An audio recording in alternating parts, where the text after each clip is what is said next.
আউযুবিল্লাহি মিনাশ শাইতানির রাজিম বিসমিল্লাহির রহমানির রহিম আলহামদুলিল্লাহি রাব্বিল আলামিন ওয়াসসালাতু ওয়াসসালামু আলা সাইয়্যিদিল মুরসালিন ওয়া আলা আলিহি ওয়া আসহাবিহি আজমাইন।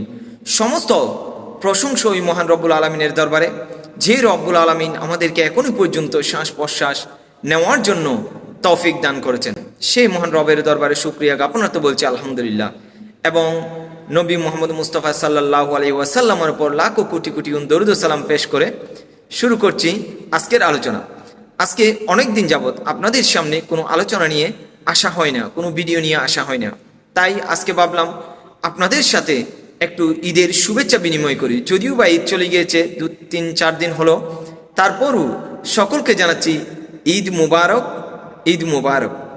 আল্লাহ পাক রব্বুল আলামিন আমাদের সকলকে এই কুরবানির ঈদ আমরা যে পালন করলাম, এই ঈদ থেকে আমাদেরকে শিক্ষা নেওয়ার জন্য তৌফিক দান করুন, আমিন।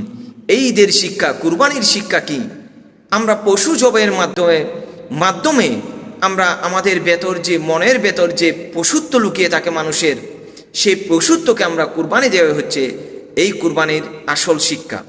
অথচ আমরা দুনিয়ার জমিনে দেখি কিছু এমন দৈয়ুস টাইপের মানুষ রয়েছে যারা লোক দেখানোর জন্য কুরবানি করে কুরবানির 2-3 দিন যেতে না যেতেই তারা পশুর মতো আচরণ করে, অতীব দুঃখজনক। তাই আল্লাহ আমাদেরকে এই ধরনের দৈয়ুস থেকে হেফাজত করুন।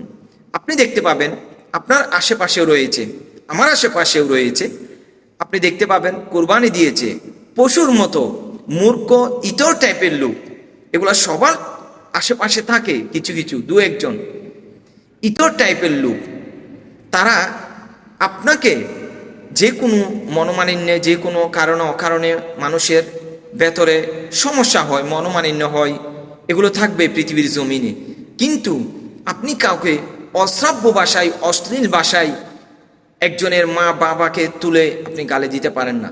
পারে সে যে ইতর, যে দৈয়স, সে নিজেকে অনেক বড় দাবি করে, অনেক বড় মানুষ দাবি করে, অনেক সম্মানিত মানুষ। কিন্তু এই ধরনের লোকগুলার সমাজে কোনো মূল্য নেই, এই ধরনের কোনো দেশে কোনো মূল্য নেই, কারো কাছে সম্মান পায় না। এরা তখন মানুষকে পাগলা কুকুর যেভাবে মানুষকে কামড়ায়, সেভাবে পাগলা কুকুরের মতো এরা মানুষকে কামড়ানোর চেষ্টা করে। তাই একটা কথা মনে রাখবেন, আমি সব সময় মনে রাখি, এই ধরনের মানুষগুলা হচ্ছে কুকুর যখন পাগল হয়ে যায় মানুষকে কামড়াতে থাকে। তো কুকুর যদি মানুষকে কামড়ায়, আপনি মানুষ হয়ে সেই কুকুরকে তো আপনি কামড় দিতে পারবেন না।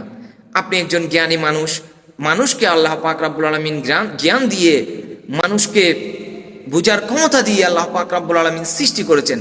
তাই আপনি তো সেই কুকুর যখন আপনাকে কামড় দিয়েছে, আপনি তো কুকুরকে কামড় দিতে পারবেন না।